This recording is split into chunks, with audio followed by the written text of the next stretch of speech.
Good morning, everybody. Sean here again from the Trusted Business Community Association. And today I am joined by Wendi Mclean, a mindset coach that basically offers so much opportunity for individuals and teams to break down the barriers and get past those areas of fog in order to be successful in business, but also in home life as well. Because to be successful in one, you've got to be successful in both, and you've got to have a positive mindset in order to move forward and start driving the career and the opportunities in life that you want.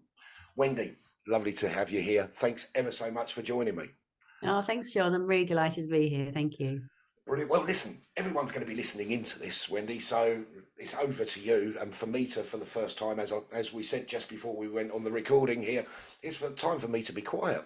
So the floor is yours. Can you tell us a little bit about what brought you here, why you do it, what's the outset for or the outcome for people who are going on your courses, and yeah, just let it flow. Tell us a little bit about yourself, Wendi. Okay, thanks, John. Thank you. Well, it's been quite a journey actually, because it all started back in 2002.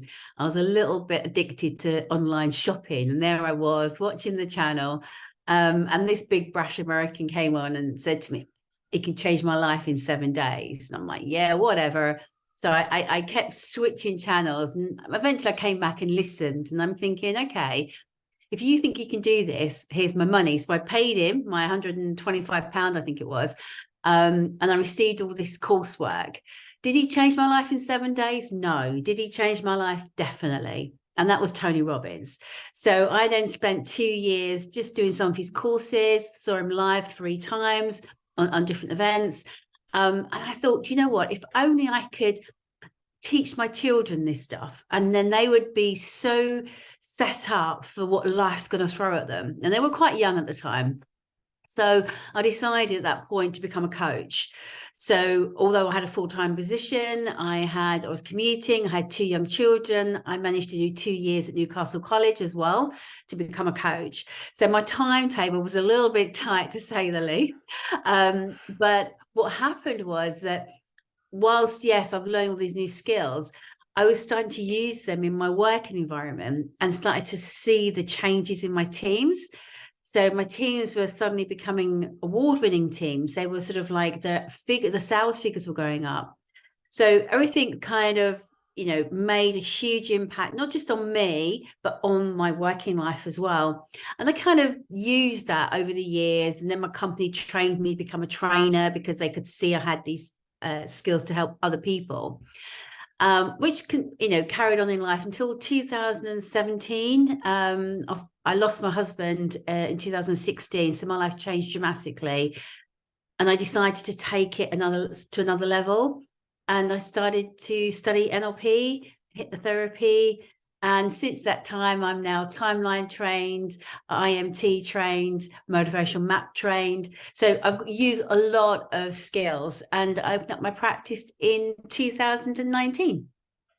Sounds absolutely phenomenal journey. Wow. And you got all of that sort of squeezed in, working around a full-time career as well. Wow. Yeah. You talked a bit there about NLP, and you mentioned motivational mapping. For Mm. those that don't know those two aspects of what mindset's all about, can you just give a Yeah. little bit more of an explanation? Yeah, good question. So NLP stands for neuro linguistic programming. It's basically how we communicate.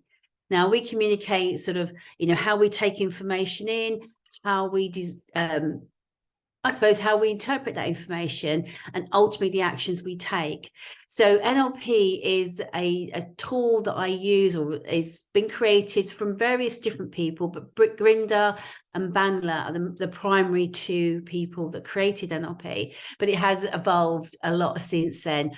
And it enables me to use techniques to help people to make changes quickly. And that's what I love about NLP, where with counseling, it's all about talk therapy. It's all about sort of, understanding someone, getting them to talk through it. Where the NLP and the techniques that I use is about, yes, I need to understand, but once I do, I can just make those changes very quickly for a client.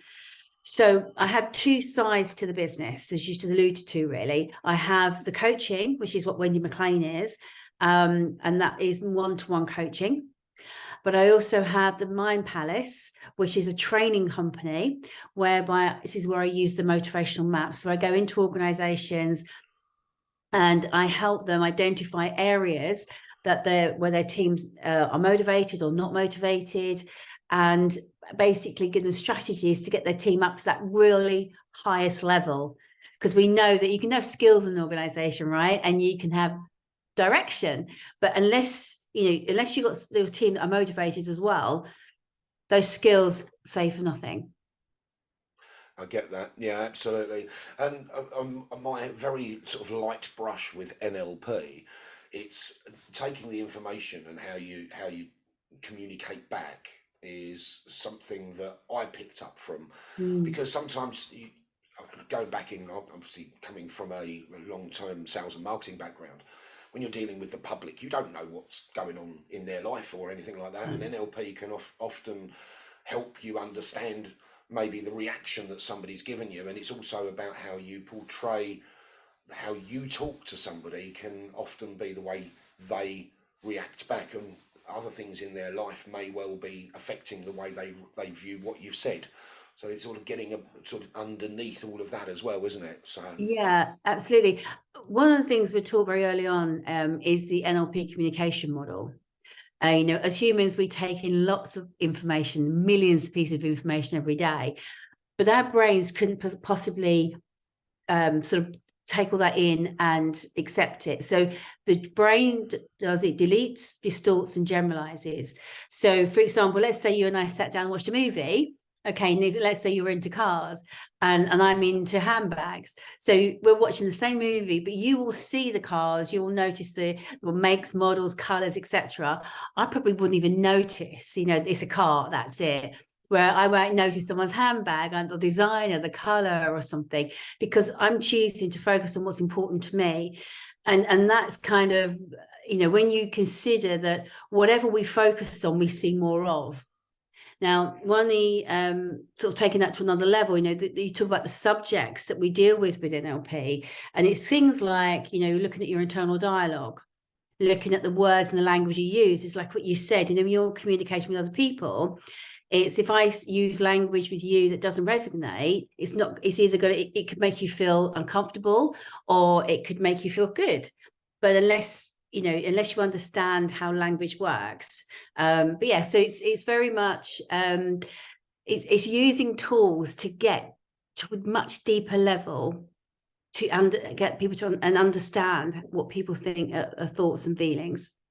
do you find that there's a possible crossover between when you're, obviously I'm talking about you now, talking to in the two sides of the business that you've mentioned, do you find that the tools that you've got often work in both arenas? Like, for instance, the motivational mapping, the NLP must come into that side of that business and vice versa as well, I would have thought. Yeah. So when I work with my clients on a one-to-one basis, one of the first things we do is motivational map. And the motivational map is a diagnostic tool. It's based on Eggerstein's, it's on career anchors, Maslow's hierarchy of needs. And what it does, and the Enneagram, sorry, and what it does, it enables us to establish what your key motivators are, how important they are to you, and how well they're being met.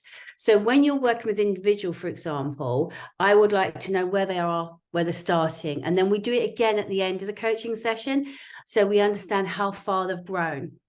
When you work in companies, you will start with motivational maps. So you'd map a whole team. So you'll be able to see, sometimes you work with people and you think, oh, they've just been so awkward.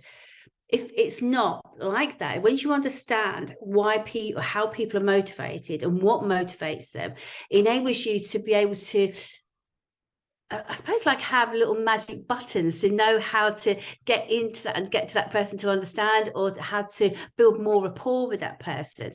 So when you bring that into the business, and so when we've done the group maps before, I can see who's likely to get on with who's likely to, the sort of roles that will be more suitable for that person.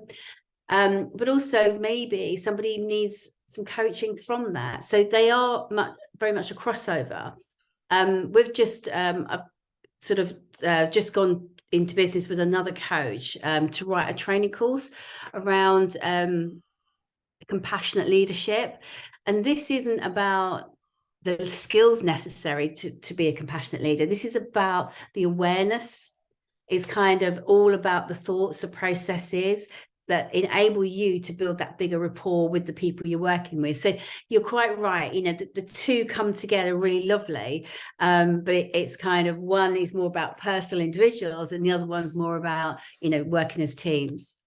I must admit, having worked in teams and been manager of teams, many of the sort of senior management would often say, that person's not doing this, or that person needs to improve here, there, and I've often said to them, well, having gone in knowing a lot of the past career, I used to go in and troubleshoot poor performing offices or branches. Yeah.